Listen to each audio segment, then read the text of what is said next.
They found his teeth before they found his name. Smoke curled above the wreckage, flames licking the cold metal of a twisted sedan, gutted in a ravine on the edge of the Nevada Badlands. What was left of the driver was blackened and headless, save for a jawbone grinning through ash. "It's him," the coroner whispered. "It has to be." But 10 miles away, under a false name and cleaner clothes, Marcus Delano lit a cigarette with shaking fingers in a motel bathroom. His death had just made the news. His plan had worked, and now the world believed the Kingpin was dead. But Marcus wasn't running from the law, he was running from his own. A bloody pact broken. A partner betrayed. A war coming. The city would mourn him. The cops would close his file. But one man knew the truth, and he was coming to collect. Marcus stared at his reflection, lips trembling, whispering to himself, "You better stay dead, or you're gonna wish you were." 4 days earlier, Marcus Delano was alive and laughing.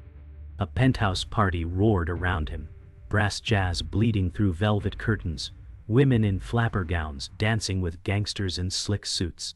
It was a retro masquerade, but Marcus wasn't hiding.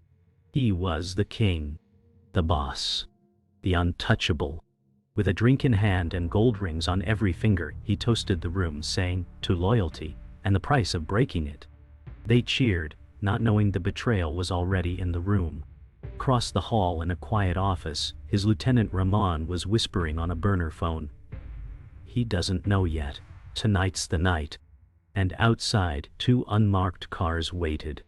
Marcus was moments from death, and he didn't even know it. Not yet. Ramon had been loyal until his sister vanished. Marcus had promised protection. But when the cartel crossed the line, Marcus stayed silent. That silence shattered Ramon's faith. He let her die, he told himself over and over. So he flipped. Dea gave him a choice: deliver Marcus or go down with him. That night, behind the locked office door, Ramon signed the king's death warrant. He texted the agents, "Move now." A red light blinked on his burner, then disappeared. Outside, the party roared louder. Marcus danced in slow circles with a woman in silver. He was smiling, but the wolves were already at the door. The penthouse elevator dinged, unnoticed beneath the trumpet's wail. 2 men in waiter uniforms stepped out, but they weren't serving drinks. Suppressed pistols tucked behind silver trays, earpieces crackling. They moved slow, weaving through the crowd like dancers. One eyed Marcus. The other made for the fire escape.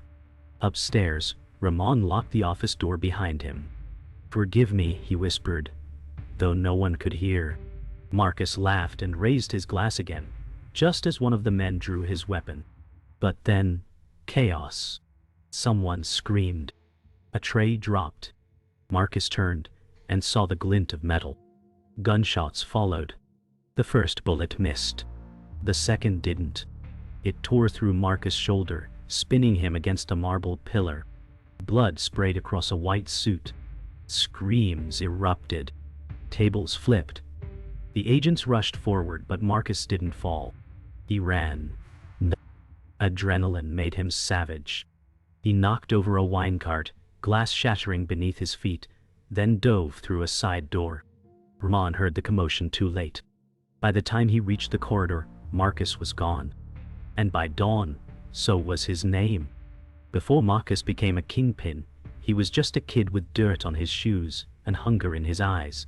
Born in East LA, son of a mechanic and a waitress, life was noise, neon, and narrow chances.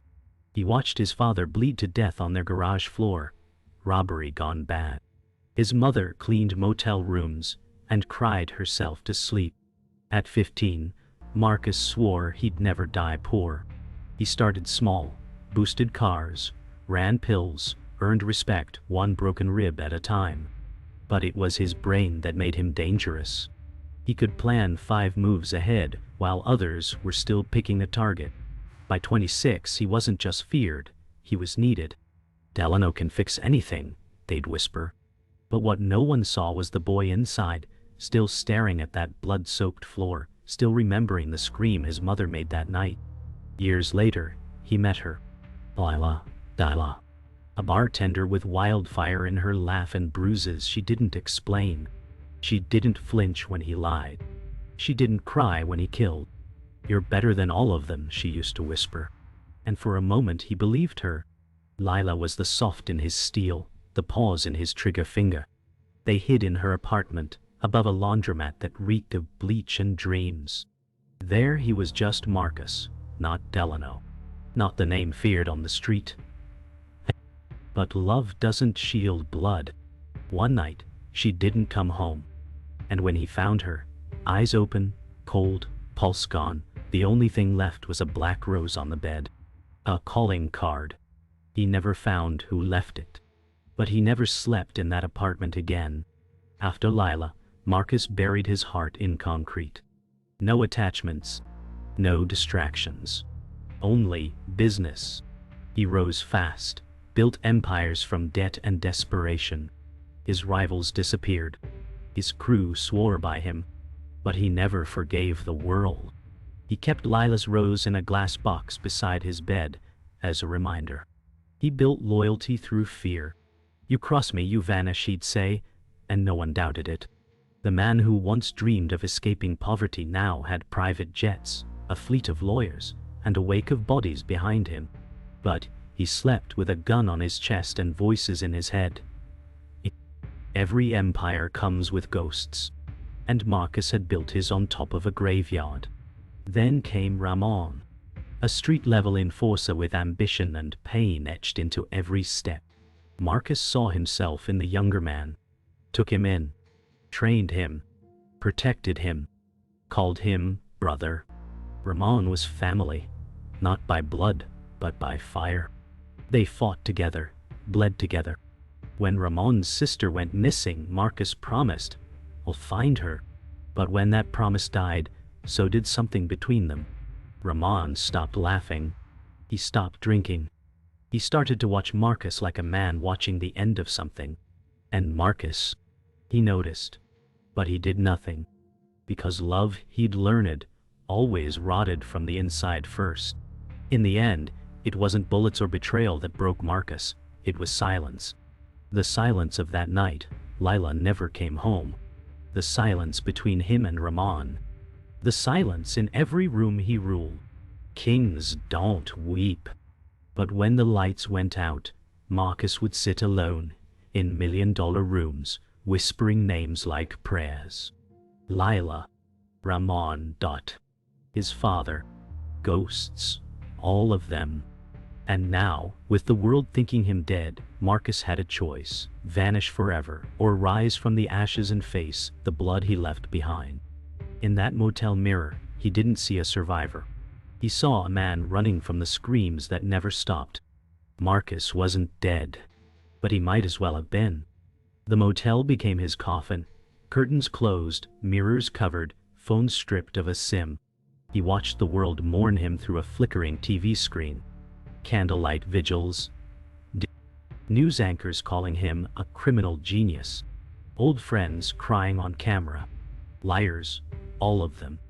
Outside, rain slapped the windows like a warning.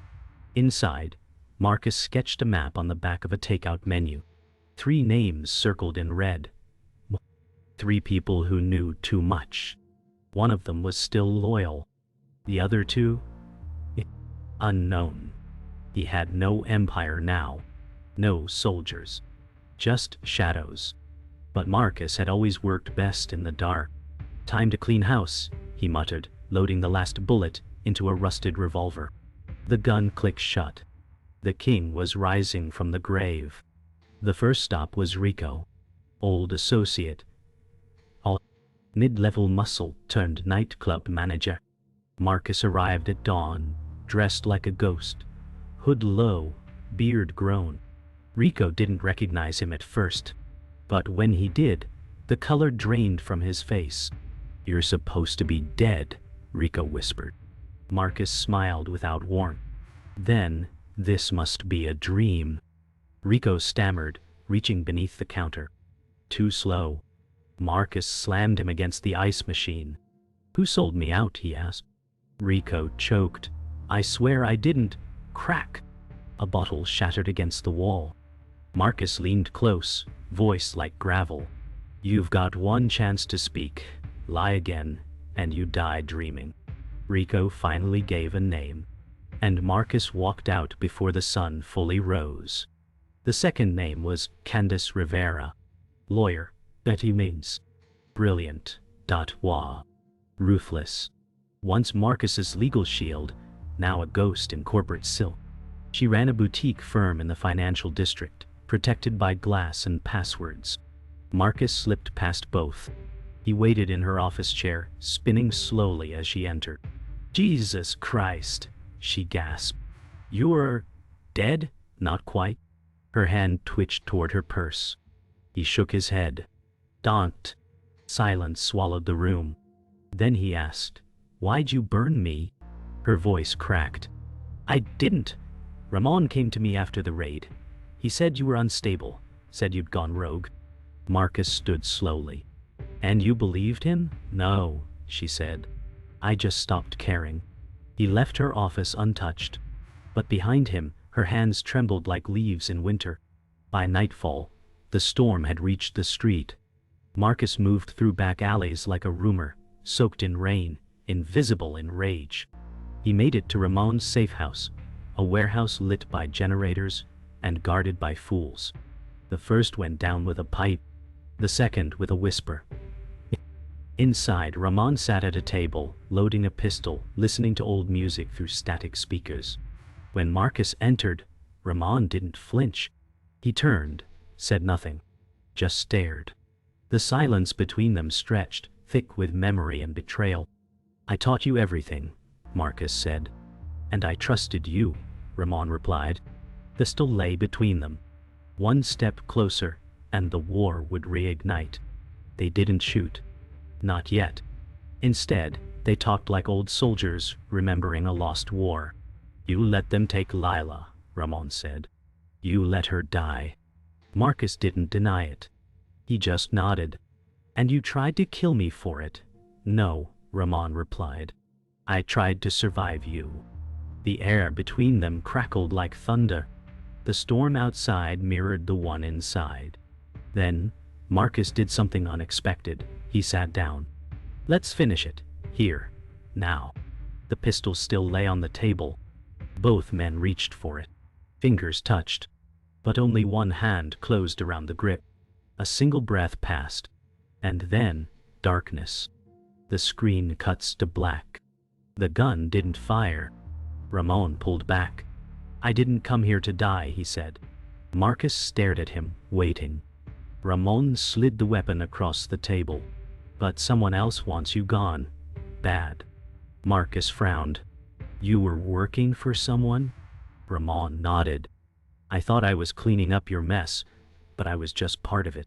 He pulled a small flash drive from his coat. This is what they gave me. Orders, payments, and names. Marcus took it slowly, the metal cold in his fingers. Ooh. Ramon looked away. Candace. The word hung like a blade. She wasn't protecting you. She was controlling you. Marcus's pulse slowed. He had trusted Candace longer than anyone. And now, the game changed. Back in the motel, Marcus watched the footage. Grainy clips. Voice recordings. Bank transfers. Candace's voice played clearly. Once he's out, we rebuild from the ground up. She hadn't just betrayed him. She'd orchestrated the entire fall. Dea deals. Media leaks. Even the Black Rose. It was her idea, her symbol, her message. Marcus sat frozen, the screen casting her face in ghostlight. You always said loyalty was everything, he whispered. Guess you were listening after all. His hands curled into fists. For the first time since faking his death, Marcus felt truly alive. Not because he was free, but because now he knew exactly who the devil was. Marcus didn't knock. He walked into Candace's office like a ghost through walls. She was mid-call. She froze. You should be dead, she whispered. He nodded. So should you. She stood slowly, composed. I did what I had to. You were a liability. Marcus stepped forward. You planned it all. The raid, the rose. You even sent Ramon. Candace smirked. I saved your empire, Marcus. You were dragging it into ruin. You mean you wanted it for yourself, he said. Silence. Then she laughed, low and venomous. You made the kingdom, Marcus. I made the crown. And now I wear it. Her hand moved toward the panic button, under the desk. But this time Marcus was faster. She didn't die. Marcus wasn't there for vengeance. Not yet. He pressed the panic button for her. Security stormed in, and froze when they saw him. He raised both hands. Get your boss. Tell her we're not done. And then he vanished. By the time Candace recovered, her panic button was disabled. Her empire shaken. Her staff questioned. Whispers spread like fire. Delano's alive. Overnight, her allies turned wary. Her enemies emboldened. And Marcus? He sent her a package. Inside, one black rose. And a note. Now you know what it feels like. Candace stared at it, silent. And for the first time in years, she looked afraid. Marcus didn't hide anymore. The world thought he was a ghost, but now he was a myth walking. In the days that followed, old soldiers returned. Loyalists, who believed he died with honor, now saw a man reborn in fire. One by one, they swore again. Not to Delano the gangster, but to Marcus the reckoning. The city watched in silence. The media whispered of sightings.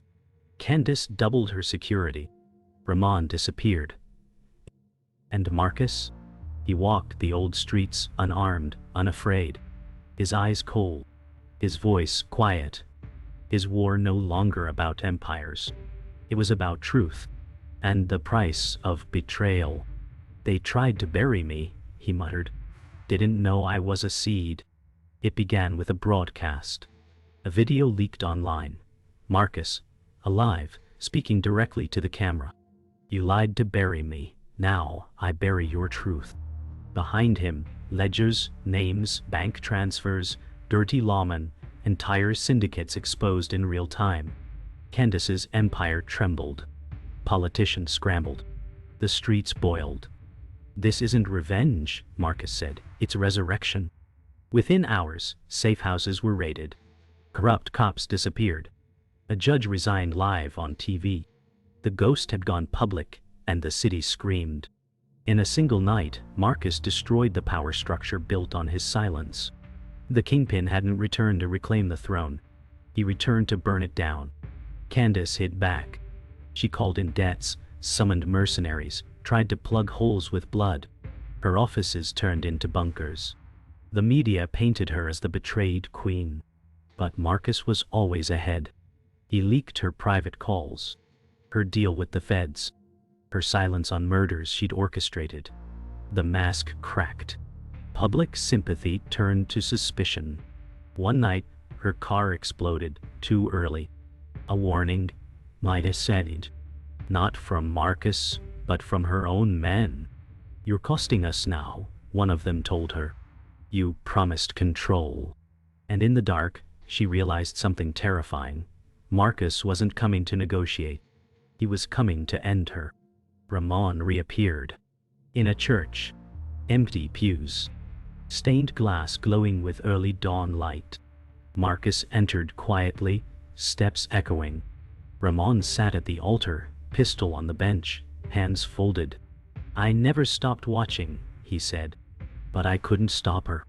Marcus sat beside him, silence stretching between them like a bridge of ghosts. You don't owe me an apology, Marcus said. But I do. Ramon slid a folder across the bench. Documents, locations, Candace's final stronghold. She's leaving tonight. Marcus nodded. You coming? Ramon shook his head. No. I've lost enough blood. They parted without a handshake, just a nod. Like soldiers at the end of a long wall. Candace's escape plan was flawless. Private airstrip, forged passports, a decoy convoy. But Marcus was already waiting. Alone. No backup. Just him, standing beneath a floodlight on the tarmac as the engines warmed. The moment she saw him, she knew. Her guards drew weapons. He didn't flinch. "Move and you die," he told them. They froze. "He's bluffing," she said. But no one moved. Marcus stepped forward, eyes locked on hers. "You tried to kill me, but worse. You used my name." Candace raised her gun. He didn't stop walking. One shot rang out. Then silence. She dropped the gun. Tears welled up. But not from pain. From knowing she'd lost everything. Marcus didn't touch her. He just walked past and lit a cigarette. This runway's closed. The jet never left. Candace was taken in, but Marcus didn't wait for the headlines. He vanished again, this time by choice. No fire, no fury, just a whisper fading into the wind. The city changed. Power shifted. His name returned to the streets, not as a kingpin, but as a myth. Some said he moved to Spain. Others said he died for real this time. But in a small bar in Oaxaca, a man sits every Thursday night, sipping mezcal alone, always paying in cash. He speaks to no one. But if you watch closely, you'll see it in his eyes. The weight. The fire. The memory of a kingdom burned. They tried to bury Marcus Delano. But legends don't die. They just disappear. It's strange what silence sounds like after a life built on screams. In Oaxaca, Marcus woke each day to roosters and wind, not gunfire. He bought no phone, wore no watch. Time was measured by sun and glass. Locals called him El Fantasma, the ghost. He never corrected them. He didn't speak of America, or Candace, or Ramon. He simply existed. Until one day, a young boy handed him a newspaper. On the front page, her face. Candace sentenced. Life without parole. Marcus read the headline, folded the page and handed it back. "She got life," the boy said. Marcus nodded. "We all do." He left the cafe without finishing his drink. That night, Marcus dreamed of his father's garage. But this time, the blood was gone. Tools hung perfectly aligned. His father, alive, turned and smiled. "You fixed it," he said. And then he was gone. Marcus woke before dawn, heart thudding, drenched in sweat. Dreams had always lied. But this one left him shaken. He walked out barefoot, stood in the empty road, and let the wind dry the tears he didn't know he'd shed. In the distance, church bells rang. For once, they didn't sound like warnings. They sounded like memory. He kept the black rose. Not on display. Just in a box under his bed, wrapped in old cloth beside Layala's photo. He never spoke her name aloud. But every Thursday he poured a second drink and placed it across from him at the cantina. No one dared ask why. The bartender knew better. Ghosts don't like being named. One night, a stranger sat beside him. "You Delano?" he asked. Marcus didn't move. "Thought so," the man said, and left. Nothing happened after. But that night, Marcus didn't sleep. Legends he knew didn't die. They just waited to be summoned again. News of him spread again. Quietly. A cartel lieutenant killed in Veracruz. Another in Juarez. No fingerprints. No trace. Just a black rose left behind. Some said Delano had returned. Others claimed it was a copycat. But those who knew, the ones who'd served under him, understood. Marcus wasn't waging war. He was pruning weeds. Cleaning up the last of the rot. He never stayed long. Never said a word. Just walked in and out like smoke. Some believed he was building something again. Others believed he was hunting closure. But truth was, Marcus never explained himself. Because real kings don't need to. One evening years later, an envelope arrived at the cantina. No return address. Inside, a photo of a teenage girl. On the back, one line, "She's yours." Marcus stared for a long time. The girl had Lila's eyes, his jawline, his silence. He folded the photo, tucked it into his coat, and left his mezcal untouched. That night, he didn't return to the motel. He walked until the sun rose, toward a place no one had seen him before. Maybe toward forgiveness. Maybe toward redemption. Maybe, finally, toward home. Marcus didn't try to find the girl. Not right away. He watched from a distance, her walking home from school, laughing with friends, headphones in, world untouched by blood. She lived in a modest house, with a woman who wasn't Lila but loved her like one. He never approached. Never knocked. Just stood across the street beneath the trees, shadow tucked inside shadow. For the first time in his life, Marcus feared something. Not death, but being known. Being called father. She deserved better than his ghost. So he stayed silent. Just once she looked across the street. Straight at him. Didn't wave. Didn't flinch. Just stared, curious. Then turned and walked away. That was enough. He returned to the motel that night. Same room. Linen. Same bed.